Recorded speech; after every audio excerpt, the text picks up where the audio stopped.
Welcome back to the Lost Info podcast. As always, this is Keeping You Awake, Jake. And with me, I have my friend from a while back, but he's going to be joining the show. We're going to try out to see if he might be a co-host. We had that choppy, but he hit the chopping block and he didn't work out, but no hard feelings. It just didn't work out for us. So with that being said, we also have Kane back there. He's studio security, I guess. Again, he's staying silent. He's just an observer. So we're on case file CERN. This is a topic that is interesting to me because there's a lot that goes into it. And as we go on and kind of dissect it a little bit, you'll see where it's like a double-edged sword. There's importance to what they're doing, but I think at the same time, there's a lot of unanswered questions of what they're doing behind the scenes and not telling the public, like always. So as we break that down, you'll see that. Before we start, if you want to help us out on the show, keep the lights on, keep it going, you can go to spectra.com, SPECKTRA.com. It's for CBD products. They have one of the best CBD pain patches on the market. Again, their sales go on all the time on their website, but then when you check out, go to the coupon area, put TLI 15 for an additional 15% off of the sales that they already have. So it ends up being a great deal. Make sure you do that, or you can go to lostinfo.com and we will have an area where you can either just donate $1 or do something else. And we might bring Patreon back on. It was getting some ground. If we get a little bit of feedback from you guys on that part of it, if you'd like Patreon to come back, we'll announce your name on the shows for sponsors. And then, yeah, I mean, you can just help us out that way too. Just let us know. Go to the lostinfopodcast@gmail.com and write us an email. Tell us topics that you want to hear. And then maybe if you guys are still interested in the Patreon thing, we'll bring that back. Otherwise, you can go to lostinfo.com and just donate $1 or $2, whatever you got, help us out. So with that, we're going to go right into the case file CERN. So CERN is basically an interesting topic because it starts back in the 1940s, really. And what I find interesting is that at the time, there was a group of scientists and physicists and everything else that wanted to study the most important parts of what make our universe or our reality. Discover the God particle. Yeah, exactly. And they basically just wanted to find out the makeup of what makes everything work, which on that double-edged sword, like I said, is a very needed process. But like, if we're thinking about this in reality, we have a time when everybody was fighting each other, roughly, right out of World War II or right during World War II, where all of these countries decided that they wanted to get together and pursue this. And to me, that seems weird because I don't think that all those countries were on the same page at that time, obviously. So to me, that's weird because it started in the early 1940s. Now, however, it was founded in 1954. And then basically it was a European organization that was studying nuclear research. And so I get what they were trying to do. I just don't know how they got it to come together at that time.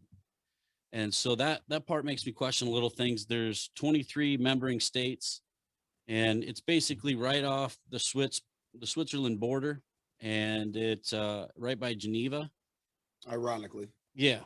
And, then you go back into a lot of the things like Swiss is basically, all the banking of the world comes out of the Rothschild. Right, the neutrality of them as well as in the world. Right. And the Rothschild family, that's why you don't see Switzerland in any wars, because nobody wants to disrupt their money. And basically that is what controls it all is out of Switzerland, all the central banking systems. So, and then, it's kind of by the Vatican, and they supposedly have took a part in this research in the more recent years. So that also says a lot to me, because it seems like the Vatican holds secrets in their 54-mile vault or whatever it is for a long time. So if they kind of knew the understanding of the way the world works, it would make more sense that they would take a part in this, but not like a very public part, obviously, because science and religious don't really combine in the fact that you find a lot of interpretations that are mixed up and they don't really collide. If you go on the stories of the Bible, science doesn't, or religion doesn't want science, because in science you question everything, and in Well, religion right. you just want. Well, and the thing is, if you go back to the stories in the Bible, you know, Adam and Eve, we came from two individuals, but then if you go into science, we have so many different races. Right. If those were two of the same races, hereditary memory wouldn't let them, there'd be differences. It's quite incestuous as well. Yeah. So, you know, that also makes me think a lot about CERN as what they're really trying to accomplish. They're And literally talking about recreating the Big Bang. Yeah. Like creating the creation of our universe. right. And I think they have done that. And that is where they found the God particle, which we'll get into. And that part is kind of interesting because if you're trying to recreate the Big Bang, if they think that it came from that and religion wants to take part in that, yet they believe that it was all just created from a God and not evolution and Big Bang, there becomes a lot of questions that Right. that intertwine on why they're so concerned and why they're taking an interest. And it, to me, them publicly not talking about it also says a lot too, because they just want to be involved in whatever CERN's doing, but they don't want to be recognized. So even when you look it up and you can, oops, sorry about that. You can pound search that. But if you look it up, they just don't take a big role. They acknowledge it and they acknowledge that they're curious, but they don't talk about their actual role, which they do, from what I found, fund and help. But you can pound search that on your own.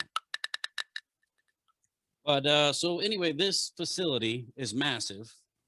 First of all, it's the largest machine in the world, created by multiple organizations or governments or countries, however you want to put that.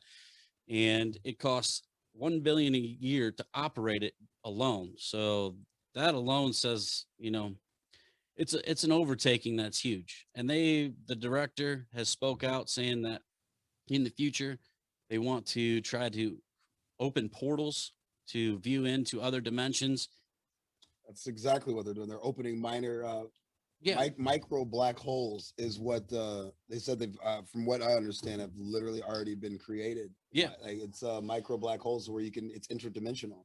Well, and that's the thing, is that in the beginning, before they collided these particles, they had said that they don't know that it might not open a black hole and suck the whole world in it, and they still continued. So Right. Yeah, it could absolutely destroy us. Right. But they didn't have any regard for that.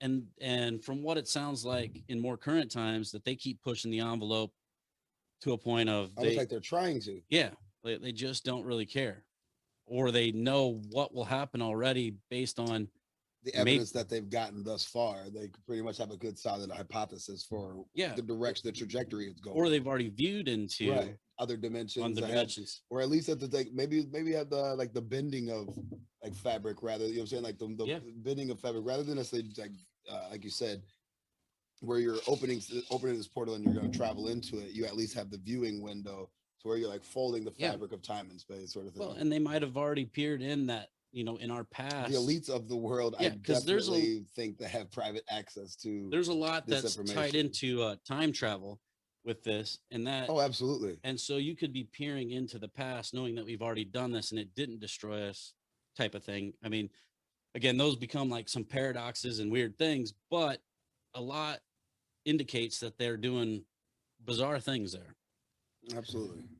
And so, again, this was a European organization on nuclear research, and that is where the word CERN comes from. Later on, they created what's behind us here for the YouTube viewers. If you're on audio, it's basically a picture of the the collider, the HLC, the large, the Hadron Collider.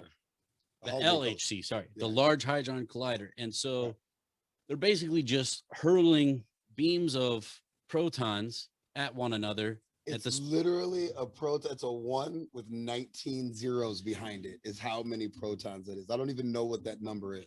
Yeah, exactly. It's a 1 with 19 zeros behind it. That's how many protons, all nonstop every day. are smashing into each other. Yeah, and they say it's at the speed of light. Now, They did say, yeah. And I just read that somebody that works at CERN had, and this isn't provable, but you can pound search it, had said, and I don't remember the numbers now, but they were, I don't know, microseconds beyond the speed of light. So, and I believe that he said 60 microseconds beyond the speed of light, which had an error of 10 micro. So, basically in the range somewhere of 60 microseconds beyond the speed of light, which again is one of those mind blowers because that leads you to think like, what the hell are they doing? And that's a specific number. There's a reason why it has to go at that speed, even I would have to imagine, because when they first started, they were not necessarily first started even, but they were doing less than half of that before they reopened back in 2014, 2015. They reopened because they were closed for a while because they had a huge. When that thing exploded, the collider exploded. Well, when we get in farther into that, there's a couple things, and the way that they've wrote this off, because there was large power outage. Yeah, but they've exploded and then turned around when they open back up. They say, let's double down. They literally went from like, let's doing it this way to we exploded and went crazy. It was the worst day ever to let's do twice as much as what we've been doing. And that's the thing is that they've went back and then they've said to the public that there was a weasel that chewed through one of the wires that created one of those power outages. And we'll get in later to a bird dropped a breadcrumb into an energy source that's on top, because this tunnel, which is like a 17-mile tunnel, 17 kilometers. Yeah. 17-kilometer tunnel. And then they shooting them at each other. And that's way below Earth. So a bird dropping a breadcrumb into maybe a energy source or a generator on top seems, I mean, you spend all this money, you wouldn't put a canopy over it or something. It's weird. So they've explained these power outages or, explosions away in a very bizarre fashion, like almost like not really at all. Like they're just going to give you something that makes you scratch your head, but then like just be done with it there. Well, it reminds me of like the rest of the information. Project Blue Book, like they went and did these cases on UFO phenomenons and then gave the bizarrest way to explain it away. Right. And it's like, I think you're better off just not saying anything, on what you're doing than to try to give these examples that are not very good. Because I highly doubt a bird dropping a breadcrumb or whatever they said it was into a energy thing shut, like, I think it was millions of people's power off. And we'll get into that story. Massive power outage. Yeah. So again, it's the largest machine in the whole entire world. Again, the science that's behind what or at least what they tell the public is very important to, know where we came from and know how particles and mass and everything works, and how, all the way down to the micro of what makes mass and basically colliding those particles. You find all that information, which is another thing. The amount of equipment that you'd have to look into that small of an area of these collisions to take away the information has got to be phenomenal. I mean, oh yeah, when they're breaking it down, I was watching videos on it, and the computer imagery, like when they actually do the collision, they 3D imagery it, and it's pretty intense. It's pretty impressive. It is. I'm for the science because, I think the science is important. It's how far they're willing to push the envelope. But what is the goal is the biggest thing. Like at the end of the day, like there has to be a specific goal. That's not just like when we're doing an experiment, we have, there's steps to it. Like these are scientists. There's step to an experiment. You have your hypothesis, you have your conclusions, like you have your testing. You literally have multiple steps. There's an order to it. So what exactly are they trying to accomplish is the thing that they, in my opinion, is the most shrouded thing in mystery, because I don't believe that even what they're telling you, what we're trying to accomplish, finding, they're not even saying they're trying to create a black hole. They're literally just trying to say we're seeing what will happen almost when we do this. Like when they split the atom, they didn't think that when they were scared that when they split the atom, like they were going to open up a black hole. They'd keep going. And it's like, and then it's like now that they've split the atom and they've accomplished that, it's like, okay, now what can we do? And it just seems like we're just continuing to push the envelope without regard. Right, without a clear cut explanation on what exactly we're doing here. When they tell the public, when they address the public, it's for particle basically the particle accelerator is the collision to find out what makes up those particles, Right. as far as down to, the God particle, the Higgs boson. But with that being said, once you found that, you still kept pushing forward on what we don't know. And they've said that they've opened many black holes that basically collapse on themselves within seconds.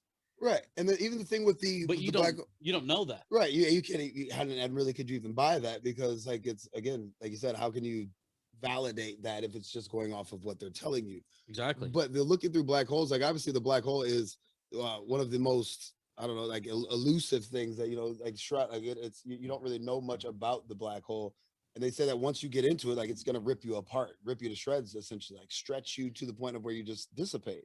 Yeah. But we've never been to the other side of it, allegedly, to know that for a fact. That also is just based on what we've seen on how like the things stretch, but we don't know if that thing recreates, because like you're talking about time travel. Yeah. In order to accomplish time travel, you would have to completely pulverize yourself, just like a phone call. You're going to take your stuff and break it down to absolutely itty bitty little like beyond microscopic particles and send them somewhere. And then they have to recreate themselves. So it's going to be a new Jake when it gets there. It's not going to be you when you get there. Well, it reminds me of the Philadelphia experiment. Like when you put enough knowledge and energy into an experiment that you're not sure, there's bad things that can happen. Because in that occurrence, we hear that the ship returned after it disappeared with people fused into the hull of the ship. So I mean, like, again, what they're trying to do, I think, is just find out whatever they can find out, like literally with no regard. Let's try this and see. And you could completely implode the universe in the process. There's another thing that it comes to mind on that is the Mandela effect. And so we all have heard about the Mandela effect. We will do a case file on that because it's got a whole bunch of its own. But it's just like in Star Wars, he said, Luke, I'm your father. Well, it was never that. It was supposed to be, no, I'm your father. Berenstain Bears. Oh, I can't wait for that case file, because that is. Yeah. So that Mandela effect is the thing. Well, and the thing was in 2012 when they found the Higgs boson, which is when the universe, which is when the world was supposed to end in 2012. So maybe they sucked us into another parallel universe and jumped onto another timeline. The world was supposed to end in 2012. And then that's exactly the same year that they discovered this. And that's when since then, don't you think that everything has been like on an altered plane? Like it's literally everything has been so off kilter. It's never felt, it almost feels like a simulation. Yeah. And the thing is that if you jumped onto a parallel universe, you would have slight differences, which I think the Mandela effect. And you find glitches in the Matrix for sure. You see glitches in the I've personally seen them. You've seen them. Like we've discussed them many a time. Well, and that's the thing. That's why I think CERN is an important topic, because it is a collision of all the governments and a large amount of money doing things beyond our knowledge that might have led us to where we're at. Like, and that's where you find certain weird things, because our reality might have ended 2012 as we knew it then, and changed onto another level or another dimension, which kind of blows your mind. It is one of the mind blowers. But you really wouldn't even notice it until you have those deja vu moments. Like this just doesn't feel right. You see, it's deja vu is one of those things that gets me every time. It's like, what is happening? That is the realest. And you know what? A part of that I believe about you, deja vu, off subject a little bit, is so we're all energy, right? Yeah. And we've just been commingled at this moment to create Jake. That's what that energy. So at the moment of your passing, that energy now dissipates into the universe, and then particles go into all different types of other things. Like part of you is going to be in a blade of grass, part of you is going to be in a cat, part of you is going to be in a dolphin, all types of things. So reincarnation and everything, I literally think that it's one of those things where you're getting a part of basically like impressioned memory on that part of your genome that came from that. And that comes into and that comes into time travel too, because they say, we've created a timeline, which really had happened. The past, the present, and the future all happened simultaneously, supposedly, but that would give an indication that in another Jake, that is already happened, or I'm experiencing my other Jake. Right. Or that Jake, that Jake has definitely walked down that street or had that taco before, and that never, you like, man, this is familiar. Like you've had a smell before. You've walked into a room before and be like, I have no clue why I know that smell. or know what somebody's gonna say. And like, Right. it's You've like, been there. Like you've you know, definitely walked down that. it's one of the weirdest Absolutely. feelings in life to like be like, I wait, think you're experiencing part of it's not a reincarnation because Jake was never like, but part of the energy that created Jake yeah, was that was basically channeled back. Like it's an impression memory on it that energy. it definitely feels like, one of those things. It's not a dream. It's not. Right. It's unexplainable. It's that you've been in that moment, Right. in that time. You can explain it even. Yeah, and yet it hasn't happened. So Right. But you've never walked it, but you know you have. yeah, Like it's it's definitely surreal. weird.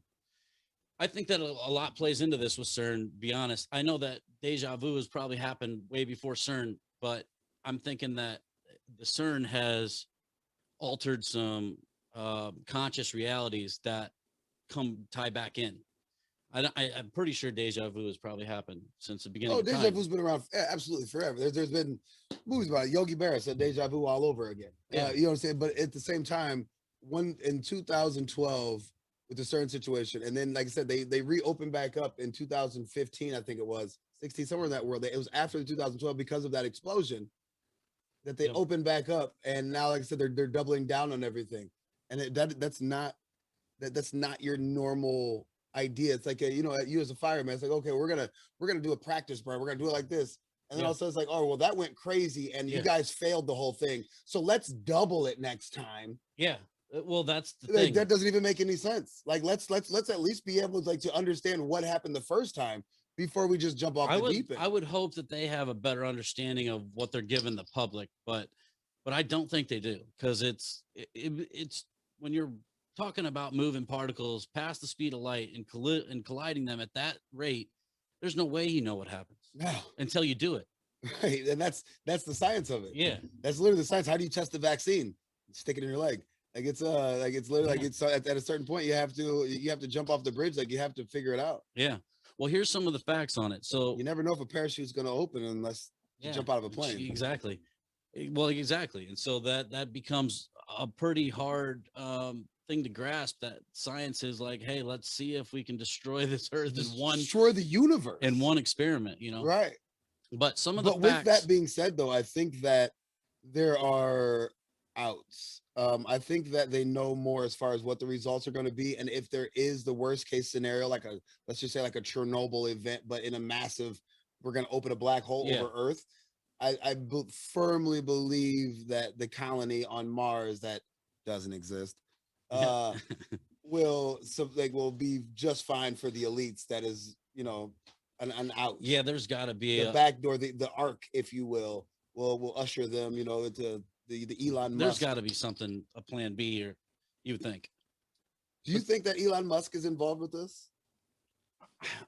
As much as he's involved in everything, well, he just took over the richest person in the world now. So I would have to assume that he knows a whole lot. Obviously he's involved, but what I'm saying is, do you think that he is inner workings of it? Do you think that he has a vested interest, like this is the direction we're going and this is why, but I don't want to be mentioned on anything? I'm not sure, because Elon Musk is one of those characters that's kind of hard to pin down his motives, because he's very motivated, but he comes across as like a regular guy, like, hey, I'm just doing my thing. Oh, bro, we need to talk about Elon Musk, not to cut you off, but I think he's trying to find a way home. I think he's an alien. I think it's a Nazi baby. Oh, I think he was created by the splicing of genes that the Nazis did during the Holocaust. And they literally created the master race, the most intelligent, because look at the age, look when he was born. Look where he was born. Look when he was born. It's interesting. Look at his parents. Look at his parents' background. We're going to do a case file on it now. Absolutely. I'd like to know more about the guy. I personally, he's super down to earth, but I don't think that he's. Yeah, I think he's a creative person. Like you're saying, he's not of Earth. You think he's an alien? I thought he was doing SpaceX to take government contracts, figure out a way to make a craft to get his ass back home. Hey, I think that he's definitely beyond our understanding. Well, it's like Nikola Tesla. Like when you look back, that's what I'm exactly. He wasn't on this level. Oh, he wasn't. Yeah, absolutely not. He was on a different plane for sure. And then, but I see him as a very giving guy that tried to give back and got destroyed for it. Well, because why give away what you can sell? Well, and that's basically what that's the what the government greed looked at. Yeah. Right. Yeah. Why Well, give we're away gonna what do you can sell? We'll do a case file on him too. Right. And here we are 100 years later, and we're just now getting some of the blueprints, which is still excelling us. And we're still energy. not even close to what he had. We would have been beyond fusion energy at this point. And the hiding of all his patents and the destroying of all his work. I mean, it tells you the government's money was behind Edison. Yeah. Well, it was because they wanted to charge. If you're investing into Edison, then we can't have this guy over here saying we're going to give it away and have better. Yeah, that's why the fossil fuel industry lasted so long. That's why we're still using combustibles. Yep. In 2021, we're using combustibles. Absolutely. Brother, that's what happens. In my opinion, if aliens came to Earth, they'd look at us and say, "Oh, so they're not ready. Well, they're not ready for us." I think that they understand on another level that it's not about where we could be. It's the elites and the power that are at hand where they want us to be. I think they would show up, see what we can do, either eliminate us immediately or turn around realizing that there's no intelligent life. Well, here. I think that they would have already eliminated us if they wanted to. Yeah, if that was their purpose. That's what I'm saying. And that's why I think that they show up, harvest, and take whatever they want. Well, I did say and then in the Alien episode, Alien Races, it was a KGB book that we just did, but I basically had mentioned in the next 5-10 years, I do believe they're going to make themselves known, and we're not going to get all the cover-ups that our government done, but to the fact that we'll know they exist. Well, yeah, during the pandemic last year, NASA dropped, oh, by the way, look at all these UFOs we have, multiple sighted UFOs. Closer. But I think it's going to be on them. But it wasn't even a big deal, though. Well, it wasn't even a big deal when the UFOs, when NASA that says, bothered me. Because that's a perfect time to do it, though. Yeah. In the midst of a pandemic, people are unemployed. People are all over the place emotionally. Like, give them some information that's like, okay, what else can be next? Oh, there's aliens. Great. What else is next? So it's literally like it was, and you were in the midst of the Tiger King. Come on, bro. Everybody was a chance with the Tiger King. Yeah. But sad. It's pathetic almost. But it's literally like they dropped it at the most opportune time for them. That like they literally said NASA, who we've known has faked and lied to us since the beginning of time. Yeah. How many Nazis were brought into NASA after the Holocaust? Well, countless. Because we need all of them. I was going to say it was built by von Braun. Exactly. And he was the rocket king, and then he brought all the science. Right. Literally, all of them were all they're called German immigrants, but they were really Nazi scientists that were working for the Nazi army. For sure. But now then you turn around and it's we're just going to tell you we're just going to roll this across the table. There's alien life form, but we don't know what it is. By the way, over a Tuesday brunch, like. Yeah, the thing is, it didn't grab any traction with the world, and I thought, why wouldn't everybody be like, all right, so we know that this craft's unidentified means that there's unidentified in space. Yeah, there's an operated craft. It's not like it's a floating rock. Well, that's the thing. It is a motorized vehicle in space that nobody can say where it came from. Well, and that's huge. Well, if you have an unidentified craft in space, you have an unidentified pilot. Right. You know what I'm saying? Which is coming from an unidentified planet potentially. Right. I thought it should have grabbed way more traction than it did. But I think it's going to be extraterrestrials that make themselves known, not through us, not through our government, not by leaking information, but them coming down and saying, hey, we're here. Show up to the people. We're here. So I think that's in the only way that I think that it would work. Yeah, absolutely. Otherwise, like it would be bastardized. If they just showed up, the government would cover it up immediately. Yeah. Like they would literally have to come in like they did Independence Day, blow up the White House, take over cell phone networks. Even in 1950 something, there was the case where they flew over the White House and they downplayed the shit out of that. Again, one of those cases on the Project Blue Book. But yeah, I mean, we're getting off topic, but yeah, I mean, all of that comes into play in all this really to me. Because we'll definitely touch base on all of these things. Yeah, for sure. We have so many topics to do. All right. So a few little notes and tidbits on this. So basically, this tunnel is 100 meters below the ground. 100 meters down, 17 meters wide. Yeah, and so it's basically the size of Rhode Island. So basically the cooling process and whatever, it basically bursts 200 billion protons around a 27-kilometer ring at the rate of 11,000 times a second. Beams of protons hurtle around this ring in opposite directions until they collide with such force that they generate a subatomic particle, and that's where, including the Higgs boson, that's how they found that. And basically these things go around 40 million times a second. these protons and these collisions 40 million times a second. These collisions happen.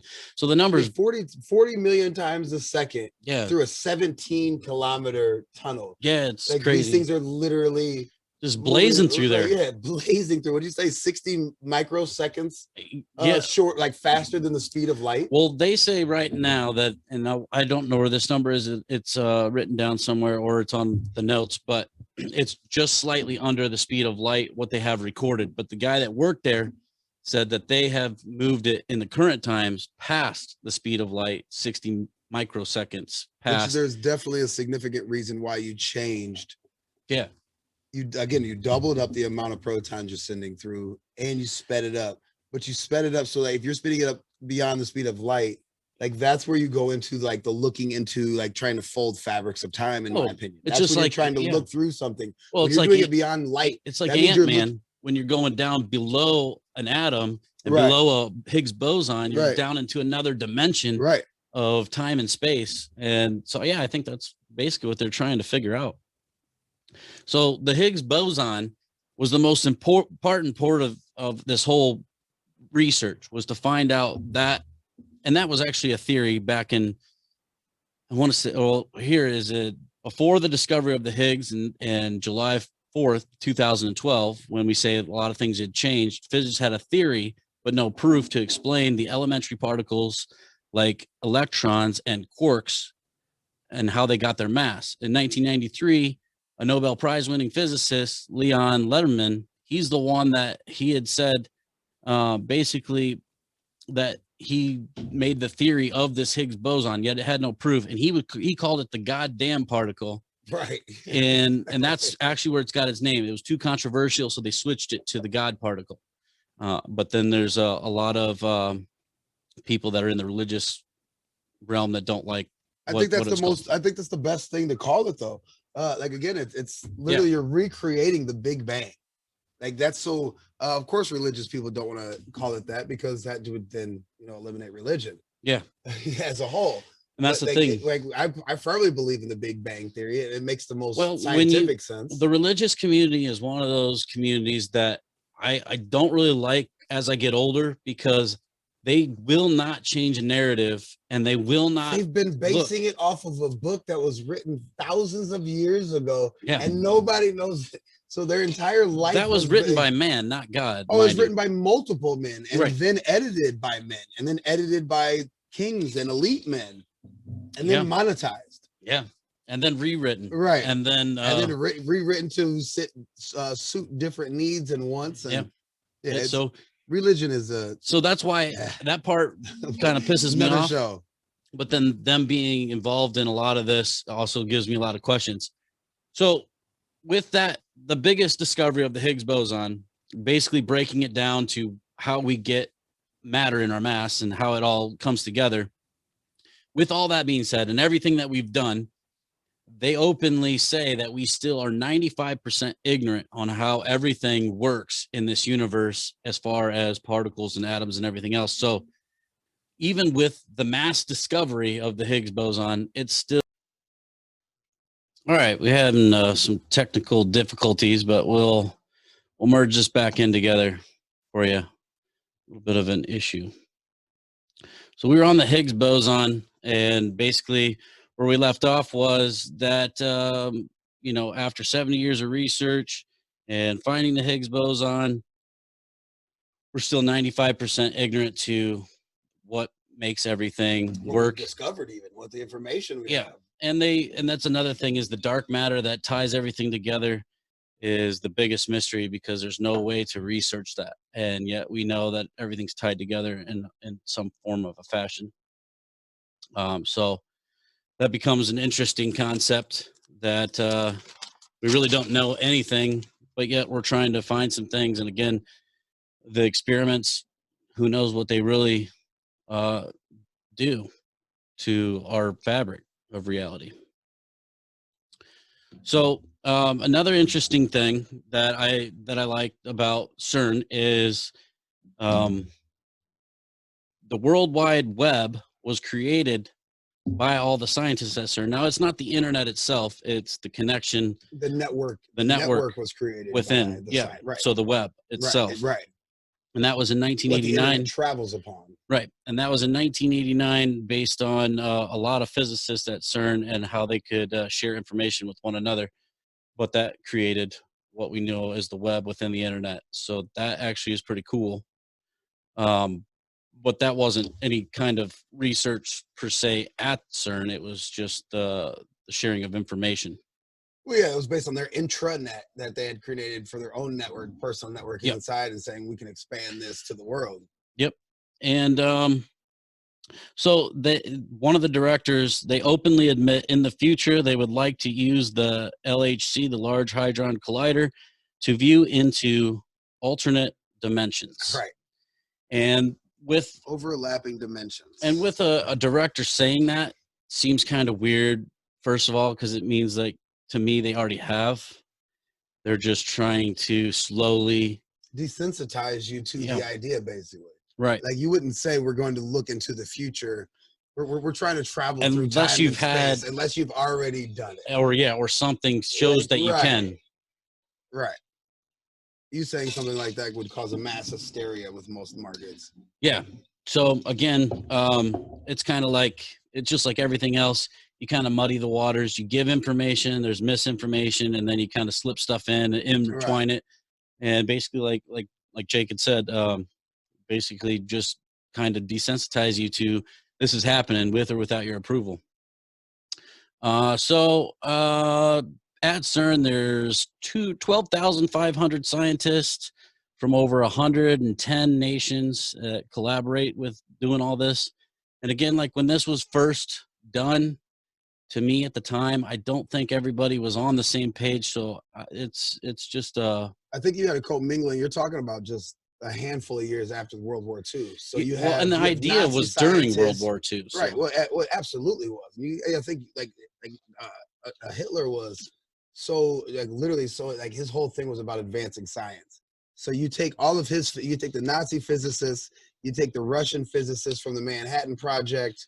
You take, like they literally we literally have had a rainbow coalition of physicists that have done these things, from the nuclear weapons to the atomic weapons to traveling space and time. Right. And that again, there's a lot of topics that intermingle in this: Mandela effect, time travel, everything else, because I think it's, again, the possibilities are endless in this kind of research and this kind of machine.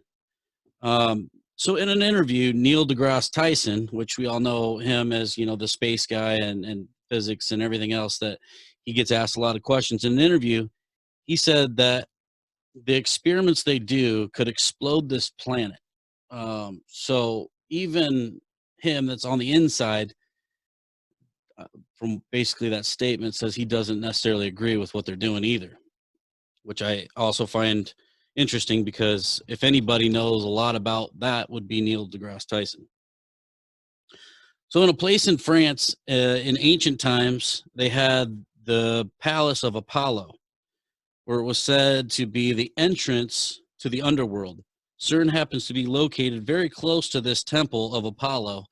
And that's another thing that it gets into when we start looking into the conspiracy of CERN, is the opening portals. And so when they say that they, when you look into the history of Apollo, and that was an entrance, and that happens to be right nearby, if you go and see the ritual, or they call it an opening ceremony for CERN when it was redone with the Large Hadron Collider, it's bizarre. It's like a theatrical thing, but they have this guy with double horns walking out of what looks like a portal. So it's like they're telling you a story of either what they're trying to do or what they've done. And if you look at it for what it is, it just looks like a theatrical grand opening. But if you look at the symbolism and everything else that's involved in it, to me, it's weird. It's just strange, because you got double horns, you have weird people coming out of it, like they don't know what they're doing, like zombified people. So if you pound search that, you should go and watch that, because it's very interesting. The fact that that's what they chose for the grand opening of the I think it was the new tunnels and the Large Hadron Collider when it was built. So definitely look into that. And that also leads into a lot of the conspiracy part of it, the logo. So we have everything that we ever known has symbolism in it. And it seems to be a pattern that is created when you have interesting topics such as CERN. So on this one here, this was the original logo. And I know it's kind of big for people watching, but it's basically like a 6 rotated. So you have a 6 with an arm branch coming out, and then you have another 6 with another branch coming out, or a loop, and another loop with a branch coming out, which if you took those apart would be 666, which, you know, you can make any kind of hypothesis that you want. Coincidence, I don't know. But later on, this was what their logo became. So they kind of split it, and then there's multiple loops and branches coming off.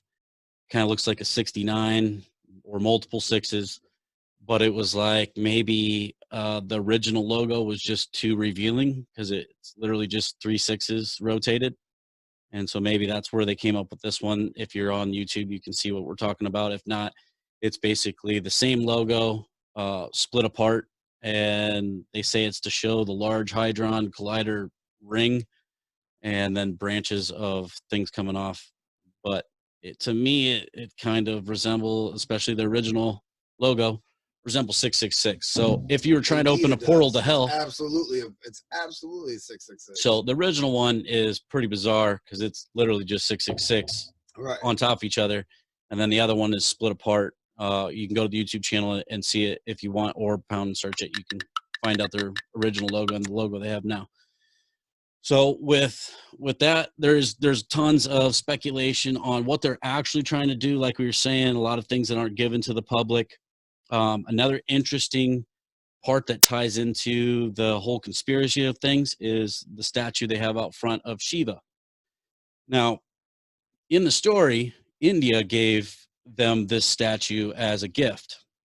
But when you read the plaque and you start looking into it, Shiva was the goddess that brought life into existence by her dance, and her dance motivated life to happen.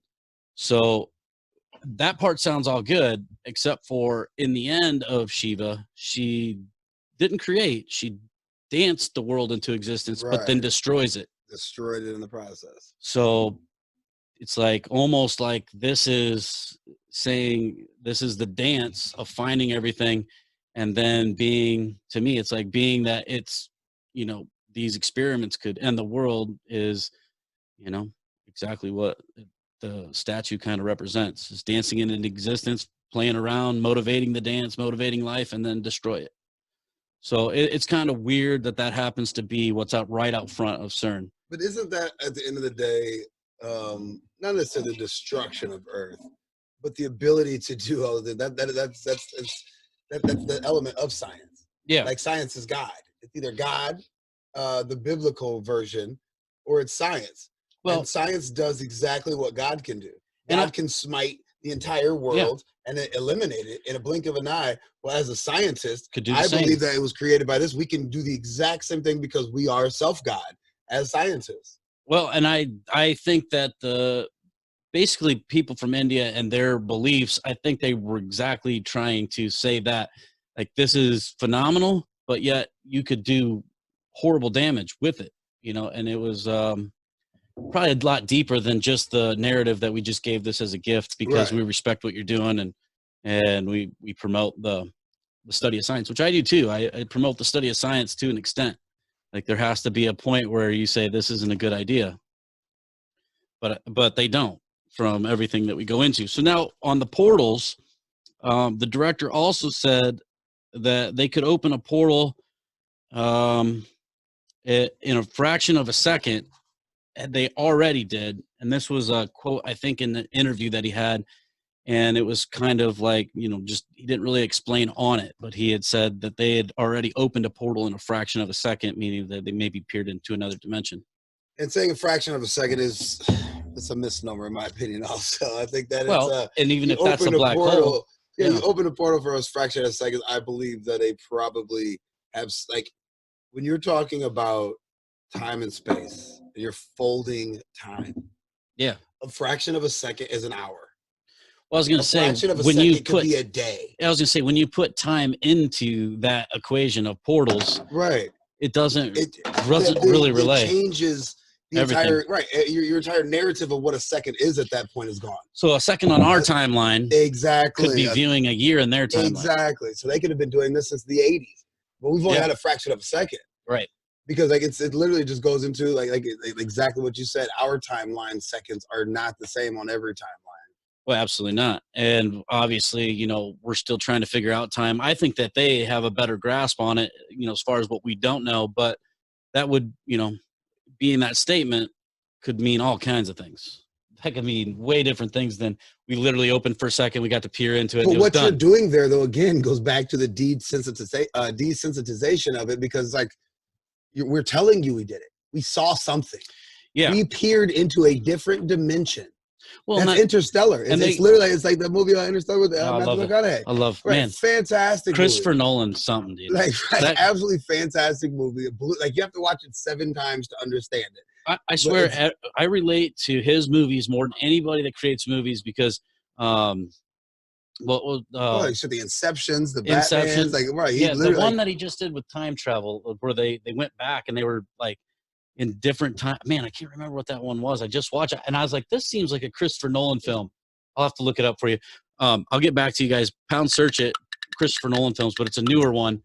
And I was like, when I was watching it, I'm like, man, time travel one? Yeah, it's super crazy, dude. It blows your mind. Yeah, because that Interstellar literally like blew like that. Yeah, it's kind of like that. That blew my top back. It's kind of like this. And so when I was watching, I said, this has to be a Christopher Nolan film. So I looked it up right then. I'm like, of course it was.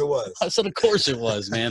That guy's on another level thinking. He's a different wavelength. Oh yeah, for sure. Let's see here on some notes that I have. So on the power outage, on one of the power outage, I should say, this was a big controversy at the time, but they had said, people that worked at CERN, obviously off the record, had said that they created a time warp because they basically sent all these collisions or whatever they were doing beyond their normal, what they say, had so much power and energy that it sent out a wave of a time warp and basically rippled through. So when they say this, the reports say that the scientists at CERN testing with distorting the magnetic field of Earth supposedly shot off in a time wave toward the core of the Earth and then out.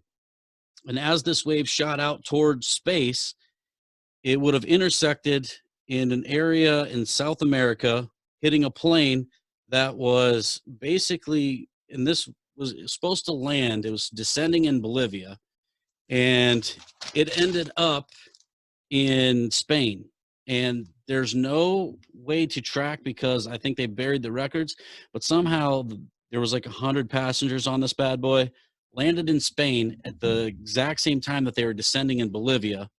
And this was the same day that the power outage happened in Switzerland. And then they tried to say that this plane basically didn't report its time frame and then ended up, they were flying, I guess the narrative of the story was they couldn't fly into restricted airspace to land, which that doesn't happen when they were already approved.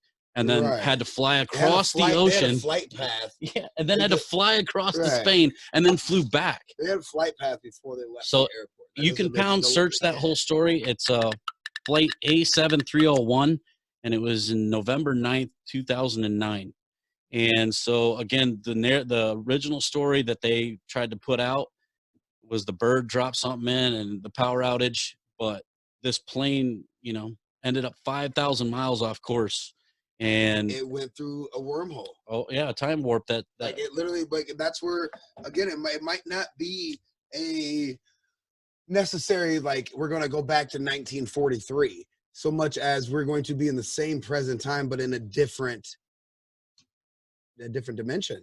Yeah, like we're going to be again it goes back to the Mandela effect. Like that plane went through that whole like it's the Malaysian flight back in what was that 2011 disappeared 2012 it just disappeared. Well, that's the thing is that, like, again, this one intertwines with so many different topics that That this was whole story is 2011 or interesting. 12. I think it might have been 12 that the Malaysian flight disappeared though, around Australia. It It does was sound either right. 11 or Either 12. 2009. It was either I want to say it was definitely. I'm gonna Google. You can hit the Google there. Go ahead. But I Tell 'em want search to it. say that was definitely a 2012 flight. Well, and that's the thing is this is when you find a lot of these things happen. And this one was in 2009. So this could have been their first test of what they were trying to do. Right. And then they were like, wow, this went horribly wrong. Well, let's just say a bird dropped some shit in the electrical equipment and shut the power out on millions of homes, when really they put so much energy into this experiment that it literally exploded into a time warp and sent out a wave and mysteriously took a plane 5,000 miles off course, and nobody can explain it. And you know what would be really good is if anybody could ever, if you hear this and know anybody on that flight A7301 in November 9, 2009, that ended up in Spain, had to fly back to Bolivia, I would like to hear that. So you can always message us at the lostinfopodcast@gmail.com. And again, this director, Sergio, which is the one that's let out a lot of little tidbits, he also warned that this machine could discover unimaginable scientific phenomena. So basically, we've already done this, and the things that we're doing will blow your cap off and blow your mind. So, I mean, they basically come out and say it flat out. So, you know, with that, there's a lot more on CERN. This is kind of just hitting We're scratching the surface. Yeah, just the tip of the iceberg. This is the tour that they'll allow you to do. Yeah. Excuse me, if you show up at the front door. And if you're in so much more information. If you're in the Midwest, we do have this. It's not on this scale, but Fermilab, and that's up in Chicago, right outside of Chicago. I plan on going there. They're open on Wednesdays, I think, at 11 for tours. And as soon as they let from the pandemic, I'm gonna go and check that out. So maybe I'll film a little bit. Check that out. I'll film a little bit and put it on here and talk about it as I go through. As much as that is allowed, maybe. Yeah, I don't know. Maybe a little spy cam. Yeah, exactly. I'm not sure what they'll allow, but I definitely want to check it out. It's like basically on a lower level than CERN, but the same concept. It's called the Fermilab, and it's right outside of Chicago. So basically, that takes us through just a little bit of the wormhole into CERN, and at this point, I guess we come into off the fence.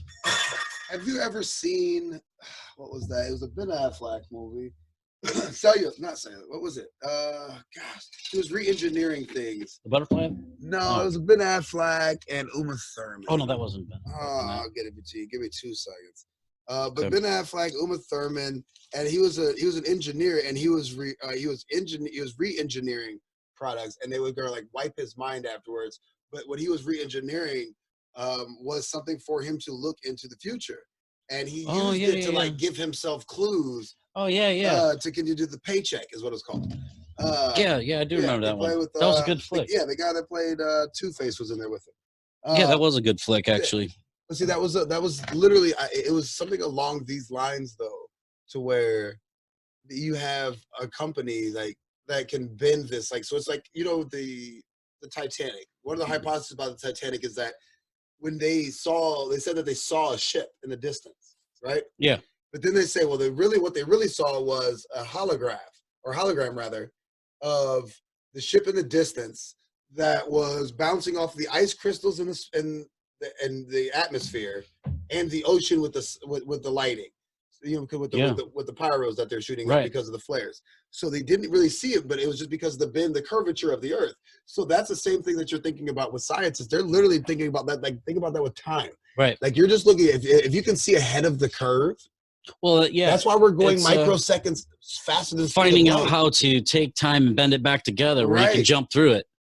Okay, so just fold it over to where we could just overlap it, but I think that there was definitely. And also, just for the people that listen, because I know I hate that when I'm listening to a podcast, somebody says something, and then you know, if you don't search it, it's The Tenet by Christopher Nolan. And the Tenet. Yeah. I have not finished that.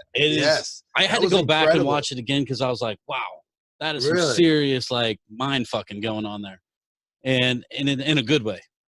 And I have it downloaded on my phone, actually. it's great. I plan to watch that But immediately now. I didn't even know that was his until I didn't know that she was just his. rented it. You just said that. And then I started watching it. I'm like, man, the effects don't seem like his other movies. So I was like, man, the effects aren't up to grade. But I'm like, you know, because he usually has amazing effects. But I was like, man, this really seems like a Christopher Nolan film, and it ended up being. And the guy just thinks on a weird level.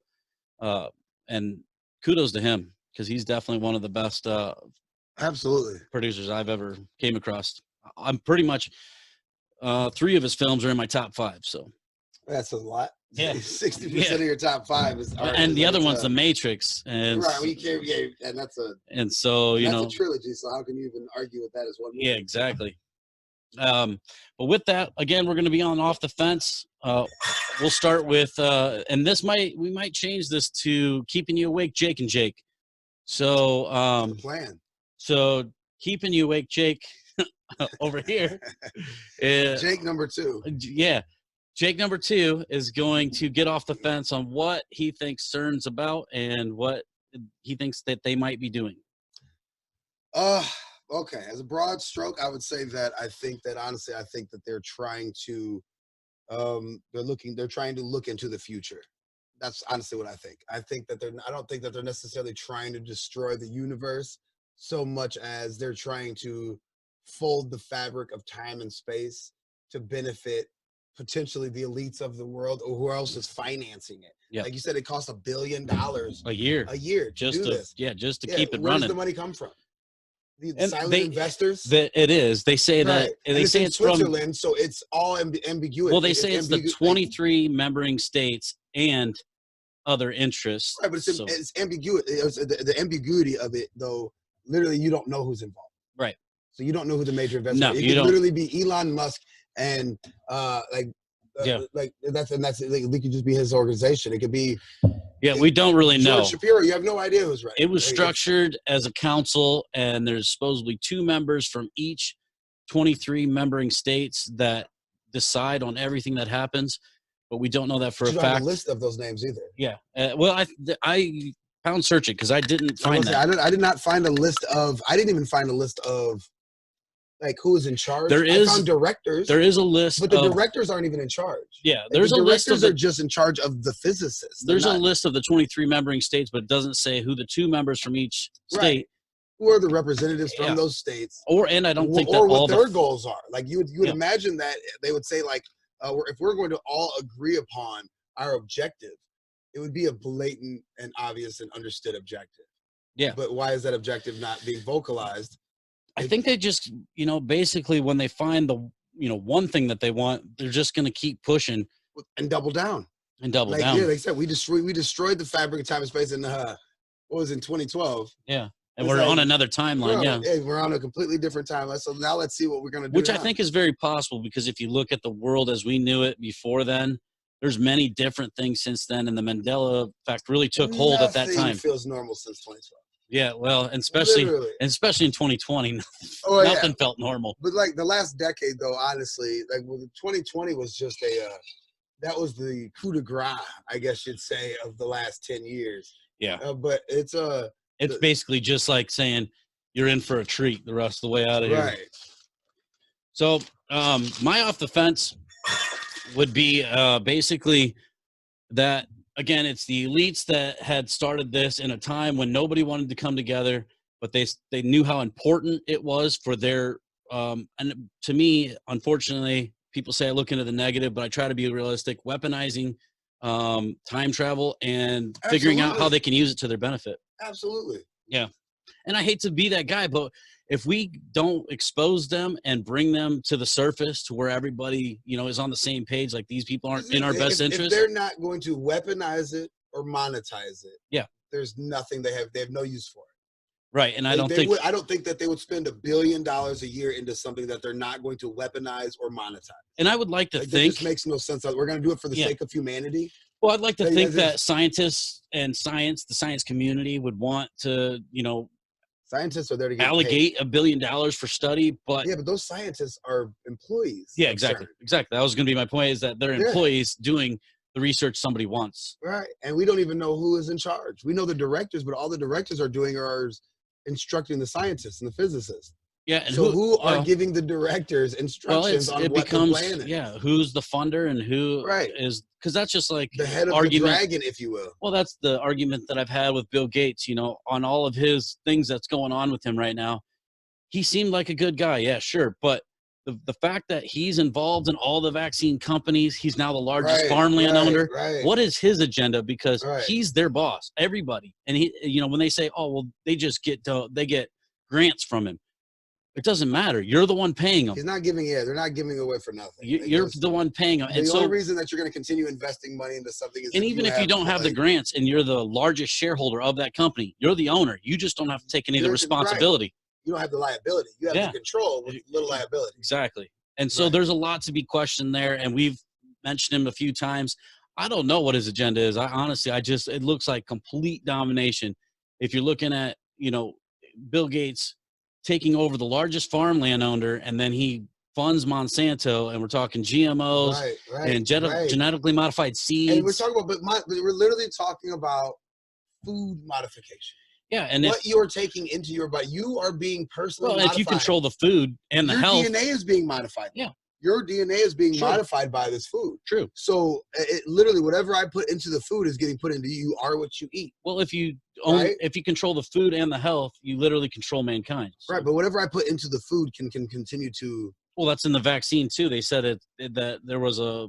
Well, actually, he said something when he was. Food just is going to have. It's going to be included into the food at that point. It's going to be like a mystery. Well, he was saying working with MIT that they found a way to splice DNA and put their own code in it, and that's basically the same thing. Right. Literally putting code into the DNA of an asparagus. And that's not. Yeah, that's not natural evolution. That's splicing in. Right. Now, there is people that argue that that's a good thing, so that. Oh, we're going to talk about that on our CRISPR episode. Yeah. Like when we get into CRISPR and the DNA hacking and like biohacking and all that.